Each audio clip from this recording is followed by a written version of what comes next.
바사 왕의 술관원장으로 성공한 인물이었습니다. 그러니까 꽤나 열심히 살았던 것으로 보여요.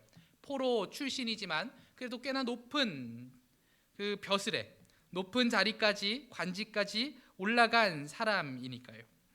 그러나 그는 예루살렘이 황폐하게 되었다는 소식을 듣고 안타까운 마음에 이를 복구하기로 작정하고 왕에게 부탁을 합니다.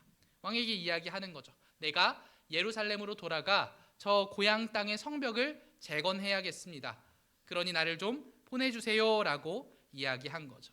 당시 바사 왕은 아주 폭군으로 불리는 왕이었음에도 이 신기하게도 하나님께서 허락하셔서 하나님께서 그 모든 것들을 인도하셔서 너무나 쉽게 그 느헤미야를 예루살렘 땅까지 보내줍니다. 심지어는 그 악한 왕이 모든 성벽을 재건할 수 있는 모든 재반을 주면서까지, 그리고 그 예루살렘 사람들을 포로들을 다시 돌려보내면서까지 예루살렘 성벽을 재건하라고 느헤미야에게 이야기하죠. 그렇게 왕은 느헤미야의 청을 들어주었고 예루살렘 성벽이 재건되기 시작합니다. 그리고 이 성벽 재건은 아주 놀랍게도 짧은 시간 만에 끝나게 됩니다. 느헤미야 6장 15절은 이렇게 이야기합니다. 성벽 역사가 52일 만인 엘루럴 25일에 끝나매라고 이야기하죠. 52일 만에 성벽 재건이 완료된 겁니다. 이 예루살렘 성벽의 길이가 보수적으로 잡으면 2.5km 정도 되고 넉넉하게 잡으면 5km 정도 된다고 봅니다. 2.5km의 성벽을 짓는데 오늘날에 지어도 52일 만에는 못 지을 거예요. 그 성벽을 짓는 일이 여간 쉬웠겠습니까? 오늘날 중장비를 사용해도 너무나 어려운 일일 텐데 이때 중장비가 없이 사람의 손으로 해야 되는 상황에서 52일 만에 성벽을 재건했다는 것은 아주 놀라운 일이죠. 어떻게 이렇게 빠르게 성벽이 재건될 수 있었을까요? 물론 모든 것이 하나님께서 허락하시고 하나님의 계획 안에 있었던 일이지만 오늘 우리는 함께 읽은 이 3장의 말씀에서 성벽 재건이 빠르게 끝날 수 있었던 이유를 찾아보려고 합니다. 우리는 오늘 1절부터 10절까지만 읽었지만 이 3장은 1절부터 32절까지 있고 1절부터 32절 끝까지 이 3장은 이야기합니다. 성벽을 지을 때 어떤 사람이 어느 부분을 어떻게 지었는지를 이야기합니다. 마치 그 여러 성경에 나오는 족보처럼 누가 누구를 낳고 누가 누구를 낳고 반복하는 것처럼 이 3장에서는 누가 어디를 짓고 누가 어디를 짓고 이 이야기가 계속 반복되죠. 그냥 이 본문만 본다면 이런 사람들이 이렇게 지었구나, 이런 곳을 지었구나 라고만 생각할 수 있지만 이 본문이야말로 예루살렘 성벽의 재건이 빠르게 가능했던 이유를 설명해 주고 있습니다. 우리가 오늘 읽은 3장의 앞선 2장 18절에는 느헤미야가 이렇게 선포합니다. 또 그들에게 하나님의 선한 손이 나를 도우신 일과 왕이 내게 이른 말씀을 전하였더니 그들의 말이 일어나 건축하자 하고 모두 힘을 내어 이 선한 일을 하려 하매. 아멘. 느헤미야는 예루살렘 성을 혼자 짓겠다고 하지 않습니다. 내가 짓겠다고 이야기하지 않습니다. 무엇이라고 이야기합니까? 모두 힘을 내어 이 선한 일을 하려 하매라고 이야기하죠. 모두 힘을 내서 이 선한 일, 성벽 재건의 일을 같이 감당하자고 이야기하는 거죠. 그리고 실제로 이 예루살렘 성벽은 소수의 헌신으로 재건되지 않았습니다. 시작은 느헤미야라는 인물의 요청으로, 그 긍휼한 마음, 그 자기 고향 땅을 안타깝게 여기는 그 마음으로부터, 한 사람의 마음으로부터 시작됐지만, 그 왕에게 하는 요청으로부터 시작됐지만 그 성의 직접적인 재건은 예루살렘 모든 사람들의 헌신이 있었습니다. 느헤미야 3장은 예루살렘 성을 누가 어떤 부분을 지었는지 상세히 설명하고 있다고 말씀드렸죠. 약 40여 부분을 나눠서 짓는데 이 성을 짓는 사람들을 모두 언급하죠. 어느 사람들이 어디를 지었다 언급하는데 그 시작이 누구입니까? 1절 말씀에 이야기합니다. 그때에 대제사장 엘리야십이 그의 형제 제사장들과 함께 일어나 양문을 건축하여 성별하고 문짝을 달고 또 성벽을 건축하여 함메아 망대에서부터 하나넬 망대까지 성별하였고, 1절 말씀에 누가 이 성벽 건축을 시작했습니까? 대제사장이 시작했습니다. 대제사장이면 어떤 인물일까요? 유대인들의 종교 지도자이죠. 지도자입니다. 지도자부터 성벽을 지었다고 이야기하는 겁니다. 보통 우리가 생각하는 지도자라면 어떻게 할까요? 감독하면 되잖아요. 그런데 이 대제사장이, 이 엘리야십이 어떻게 합니까? 그의 형제 제사장들과 함께 직접 양문을 건축합니다. 모범을 보인 것이죠. 그 대제사장이 먼저 손수 나아가서 대제사장이 그 건축을 시작하는 겁니다. 돌을 들고 그 공사를 같이 함께 다른 제사장들과 함께 먼저 시작하는 것이죠. 그리고 우리가 읽지는 않았지만 26절의 말씀에는 느디님 사람들이 등장합니다. 이 느디님 사람들도 성벽 재건에 참여했다고 이야기하죠. 26절 말씀, 그때에 느디님 사람은 오벨에 거주하여 동쪽 수문과 마주대한 곳에서부터 내민 망대까지 이르렀느니라. 아멘. 이 느디님 사람들이 누구냐? 가나안의 기브온 족속이나 미디안 족속 등 대개 이방인들 중에 전쟁 포로 출신들입니다. 그러니까 마치 이스라엘 사람들이 전쟁 포로로 바벨론에 끌려갔던 것처럼 이스라엘과 이 다른 족속, 이방 족속과의 전쟁에서 포로로 데려온 사람들인 거죠. 그러니까 쉽게 말해서는 노예입니다. 성전 노예들이었어요. 성전 봉사를 위해 이들은 헌신하는 자들이었고 성전 봉사를 위해 주어진 노예들이었습니다. 성전에서 번제에 필요한 나무를 쪼개고 물두멍에 필요한 물을 길어 나르는 등 주로 성전에서 허드렛 일에 종사하던 사람들이 바로 이 느디님 사람들입니다. 이스라엘 역사 초기에는 이 자들이 아주 소수였으나 역사가 지나가면서 이스라엘이 계속 그 역사를 지나가면서 점점 더 많아져서 포로기한 당시에는 꽤 큰 집단을 이뤘던 것으로 보입니다. 그런데 이 성전 노예들인 느디님 사람들도 자신들에게 맡겨진 일을 감당했던 것이죠. 그리고 12절에도 놀라운 사람들이 등장합니다. 그 12절 말씀에 그 다음은 예루살렘 지방 절반을 다스리는 할로에스의 아들 살룸과 그의 딸들이 중수하였고. 아멘. 이때는 구약 시대입니다. 문화적 배경을 고려하면 아주 놀라운 일이죠. 누가 중수합니까? 그의 딸들이, 그 할로에스의 아들 살롬과 그의 딸들이 중수했다고 합니다. 당시 여성들은 사회적으로 크게 주목받는 위치에 있지 않았죠. 가족과 공동체 안에서는 당연히 중요한 역할을 감당했지만 공적인 영역, 특히 건축과 같은 육체적 노동에서는 거의 등장하지 않았습니다. 결혼 전에는 아버지의 권위 아래 있었고 결혼하면 남편에게 속한 삶을 살았죠. 당시 여성들이 그렇게 살았습니다. 또 남편을 일찍 잃게 되면 남편의 형제나 아들의 보호 아래 사는 것이 당시 여성들의 일이었습니다. 사회 구조 자체가 남성 중심이었기 때문에 이 여성이 공적인 일이나 공동체의 큰 일에 참여하는 것, 특히 이런 건축과 같은 일에 참여하는 것은 드문 일이었습니다. 즉 이런 드문 일이 이때 일어난 거죠. 여성들까지도 모두 다 이 성벽 건축에 함께 참여했다는 겁니다. 즉 이 예루살렘 성벽의 재건은 몇 사람의 헌신이 아니라 모든 사람들의 헌신으로 이루어졌다는 것이죠. 예루살렘 사람들 모두가 하나 되어 헌신했습니다.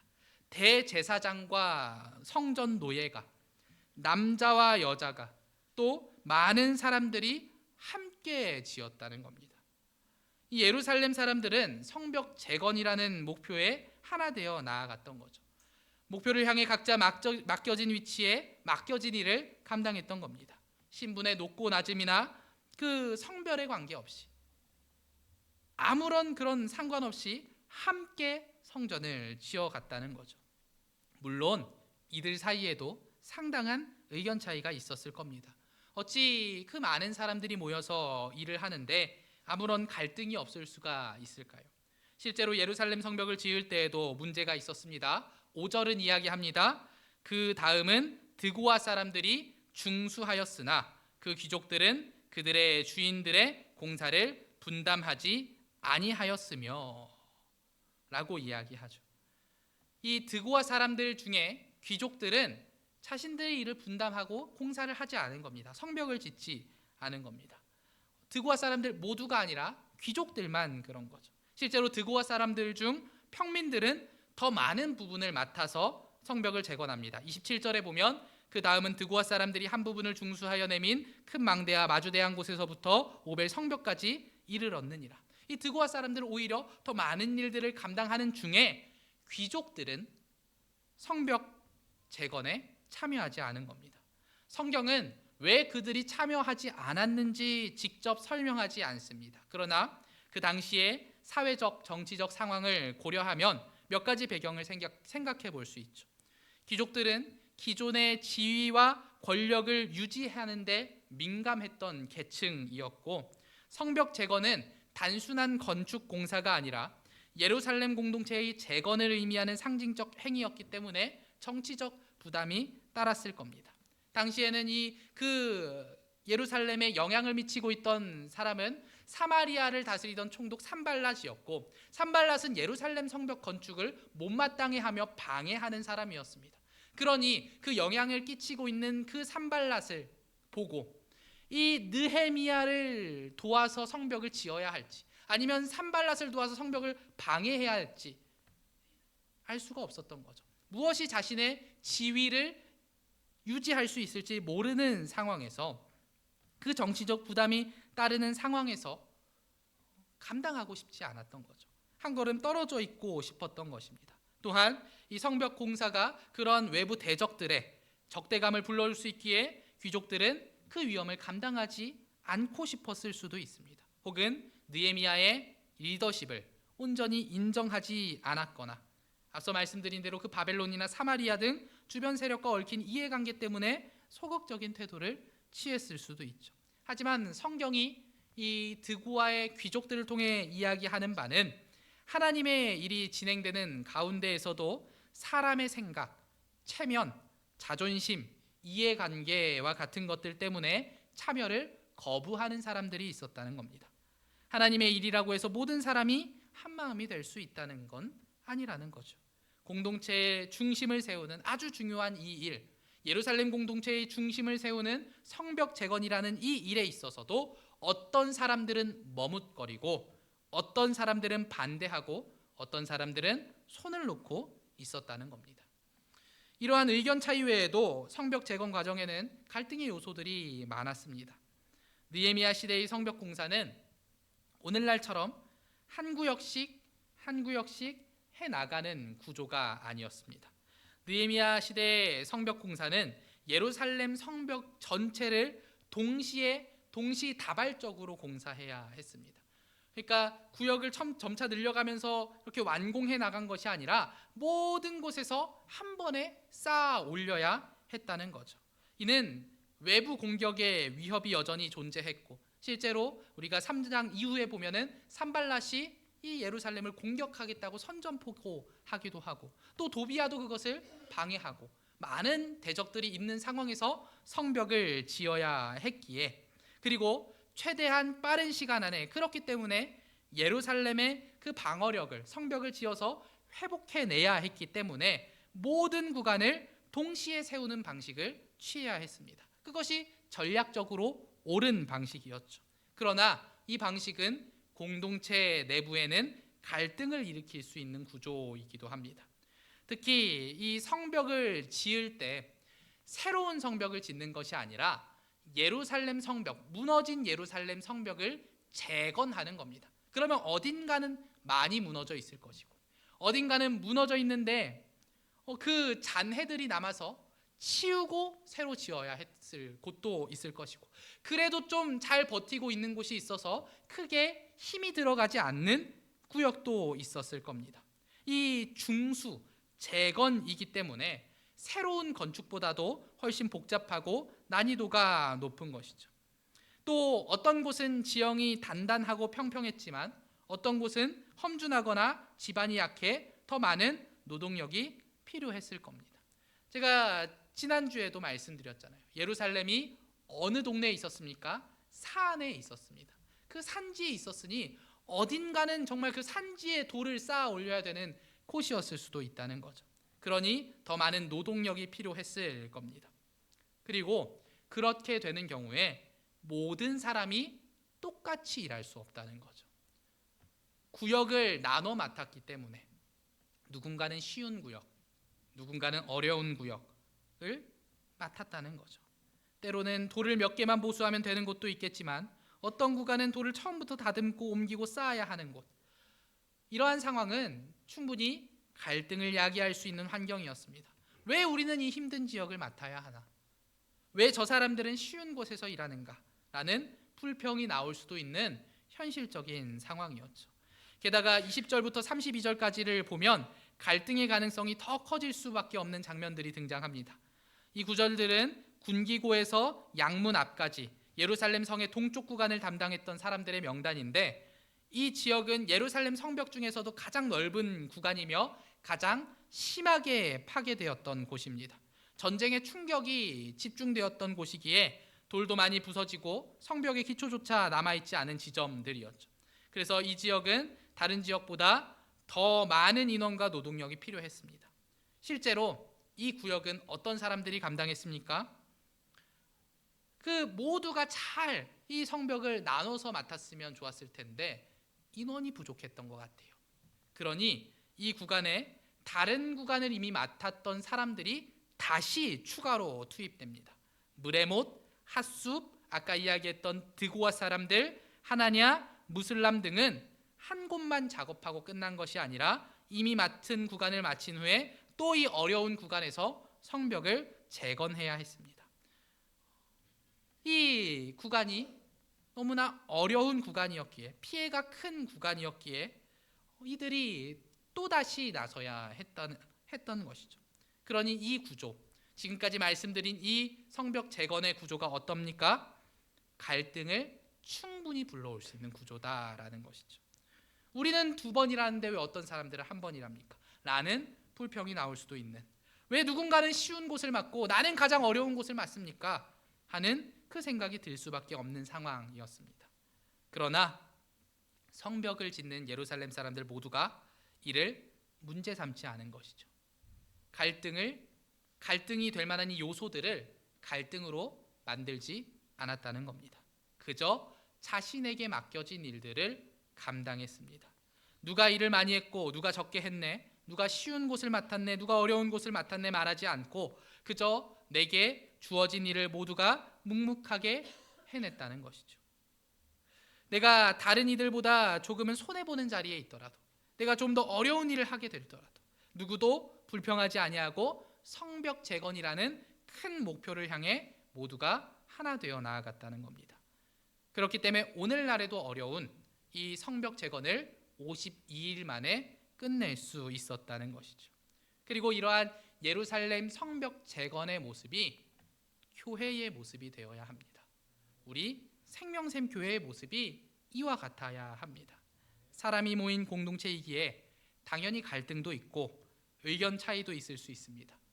예루살렘 성벽을 짓는 예루살렘 사람들도 마찬가지죠. 의견 차이도 있고 갈등의 요소도 충분합니다. 실제로 드고아 사람 중에 몇몇은 참여하지 않았잖아요. 성벽 재건에 다른 사람들보다 2배나 참여해야 했던 사람들도 있습니다. 그러나 그것을 손해로 생각하지 않고 자기에게 맡겨진 일이라고 생각하고 묵묵히 감당해낸 것이죠. 예루살렘 성벽은 이렇게 이 예루살렘 공동체가 하나 되었기 때문에 52일 만에 지어질 수 있었습니다.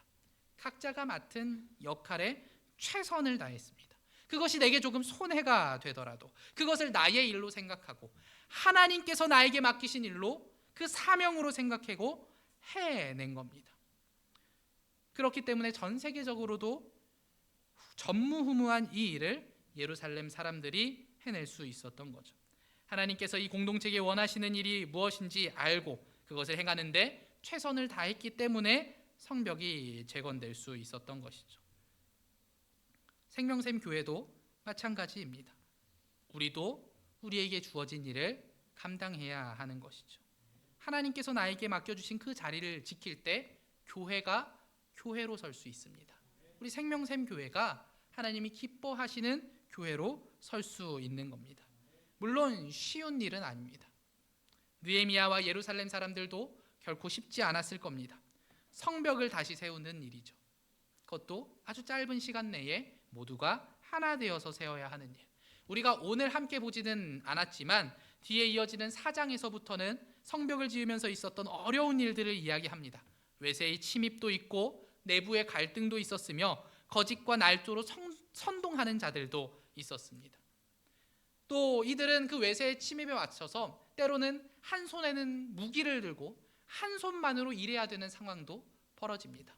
밤새 이 무너진 성벽을 지키다가 다음날 아침엔 다시 일해야 되는 그러한 상황들도 이 예루살렘 성벽을 짓는 중에 발생합니다.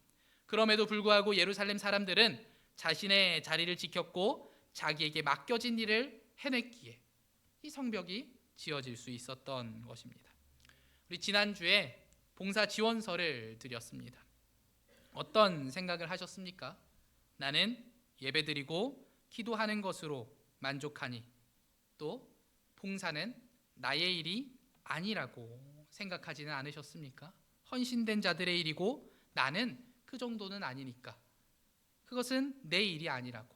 이 봉사 지원서 내가 이름 쓸 일은 아니라고 생각하지는 않으셨습니까? 교회는 몇몇 헌신자들만 세워가는 것이 아닙니다. 예루살렘 성벽은 모든 이들이 함께 세웠음을 기억하시기 바랍니다. 그러니 내게 하나님께서 맡겨주신 이 봉사와 헌신의 자리를 사모하시기 바랍니다. 그리고 하나님께서 맡겨주실 나의 헌신의 자리를 찾아가시기 바랍니다.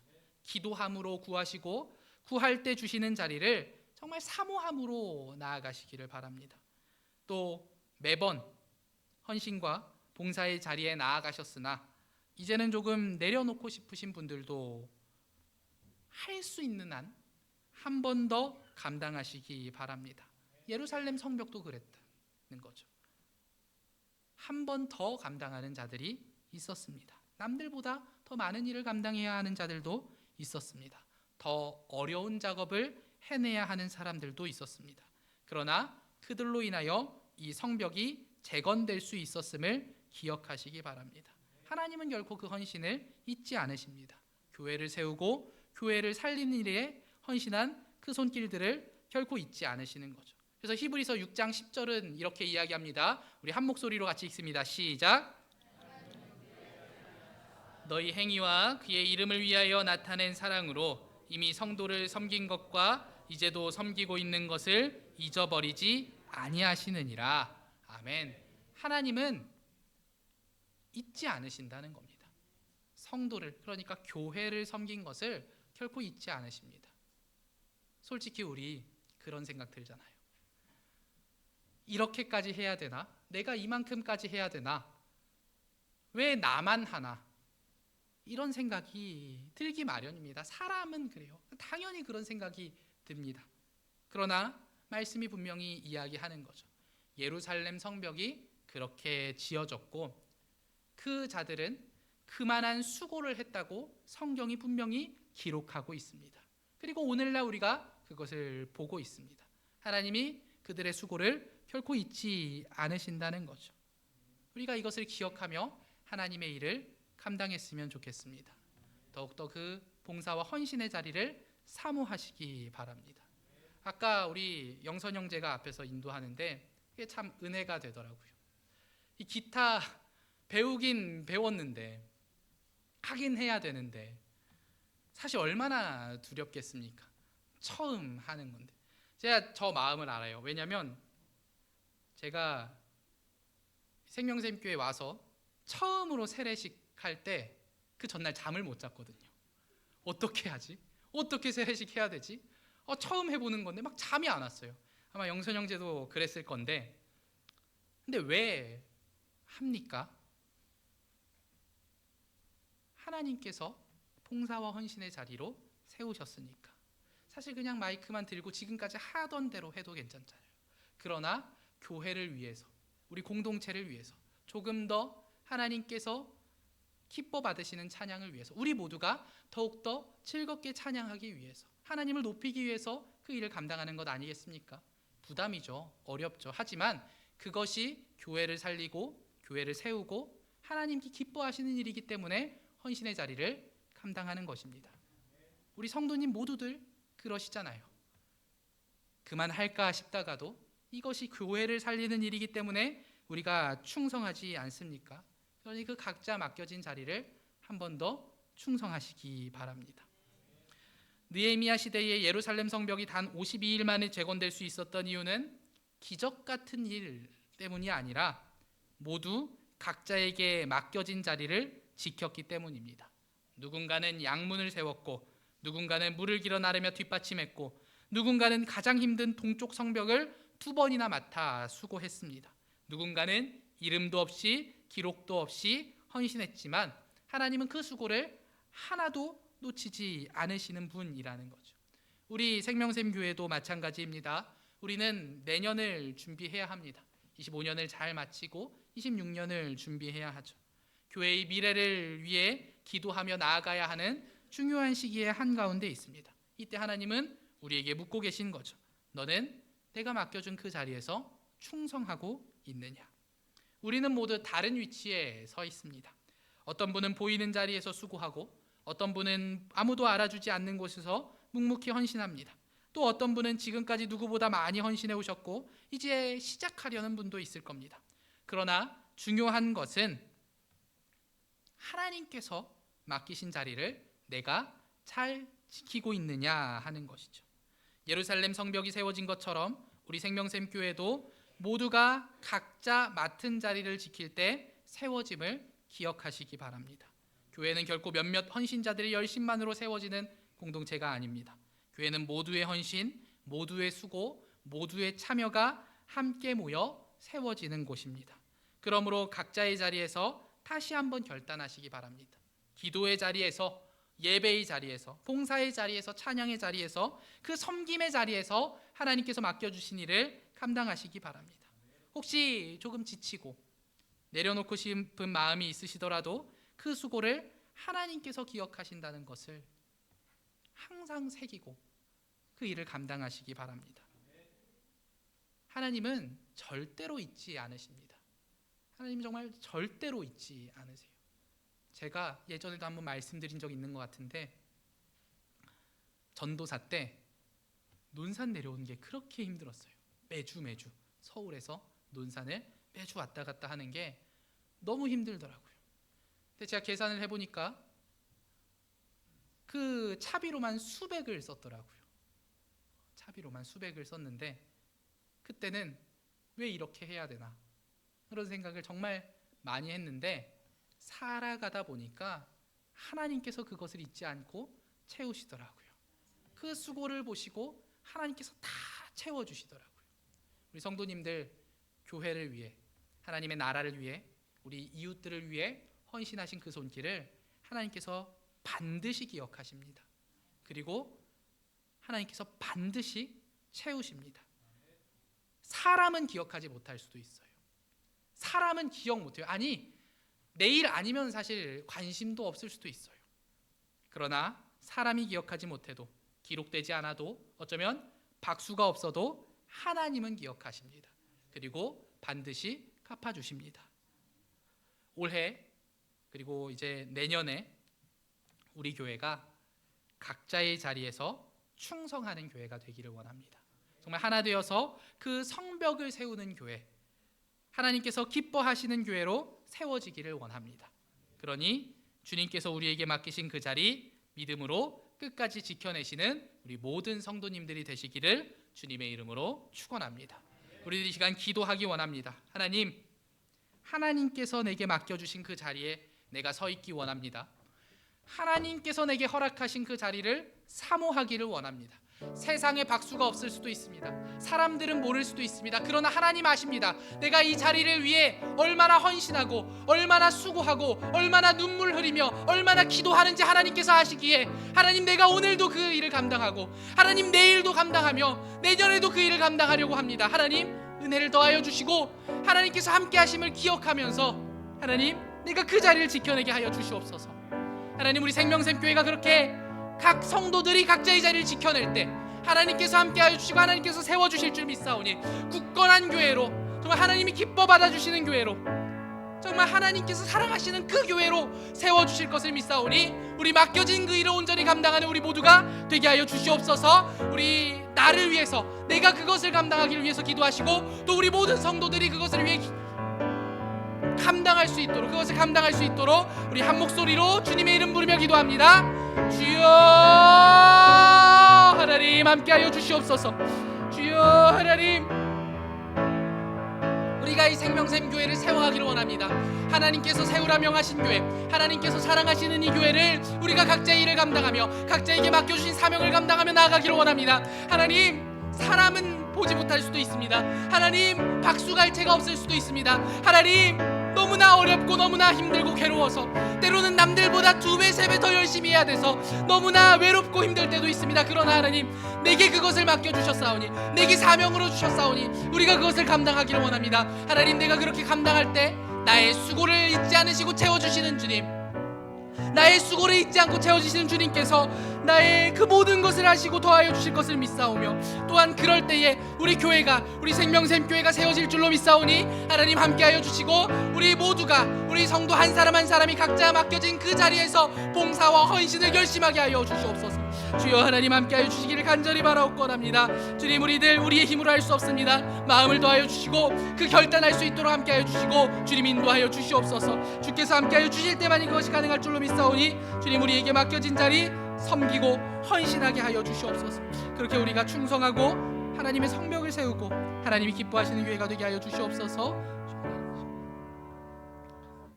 하나님 감사합니다.